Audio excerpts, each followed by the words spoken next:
Кутман күн, арыбаңыздар мекендештер, достор, бардыңыздар амансыздарбы, кандайсыздар? Шайлоо болуп бир ай дүкүлдөдү эле, ал да бүттү. Анын ичинен жеңүүчүлөр да аныкталды, жыйынтыгы чыкты, Кудай буйрса.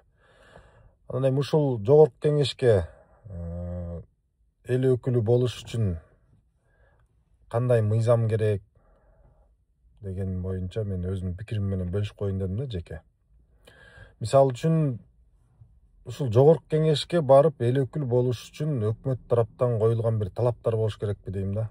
Кандай талап десе, ал өкмөт кызматында бери дегенде 2 жылдан кем эмес иш кылган адамдар эл өкүлү болуп барсабы деген мен жеке пикирим. Себеби 2 жылда ошол өкмөттүн кызматында иштегендер арыз эмне экенин, токтом эмне экенин, тескеме эмне экенин, кайрылуу эмне экенин, юридикалык кагаздар, айлык маяна, андан тышкары эмне деген толгон түркүн бир тийиштүү нерселер бар да.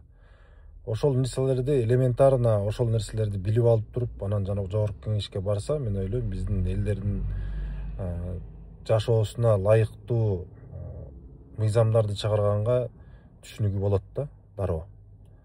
Иш жүргүзүп кеткенге жеңилдик болот. Бүгүнкү күндө кандай болуп атат? Бизде ун сатканы деле, кой сатканы деле, кум сатканы деле, айыл тиричилигинде жүрүп эле, же болбосо сыртта жүрүп эле, же шаарда жүрүп эле, ар кайсы тармакта жүрүп эле, анан баягы кээ бир учурда каражатка ылайык эл өкүлү болуп кетип атат, кээ бир учурда баягы колдоосу көп болуп кетип атат. Эми кандай колдоо экен, ар түрлүү колдоолор болуп кетип атат. Ошонун негизинде эл өкүлү болуп калгандар да бар да. Бизге чынында ал жерде бир маселе чечиш керек эмес да. Ошол кайсы райондон барса, же болбосо участкадан бойлойм, азыр округ болуп калды. Ошол жердин маселесин чечүүдө эмес да, эң негизги максат.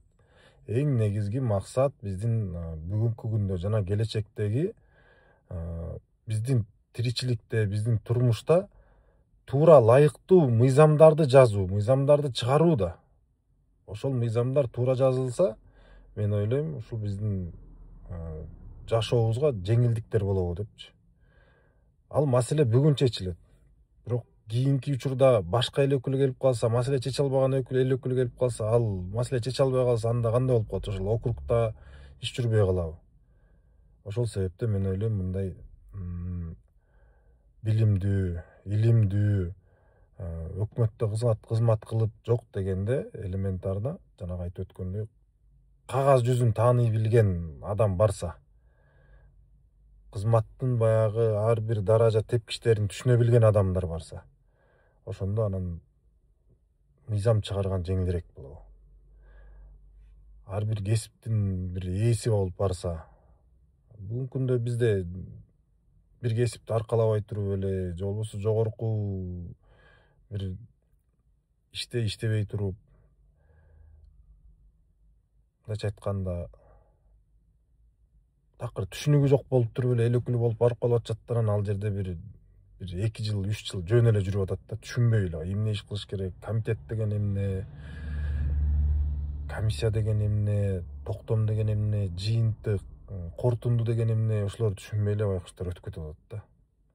Ал учурда уже убакыт өтүп атат. Ошол себептен бул жеке менин гана пикирим. Ошондой болсо жакшы болмок беле дейм да, өнүгүүгө карай. Ассаламу алейкум, күнүңүздөр ийгиликтүү улансын. Бул жеке менин пикирим. Кимде кандай пикир болсо бөлүшүңүздөр комментарийде.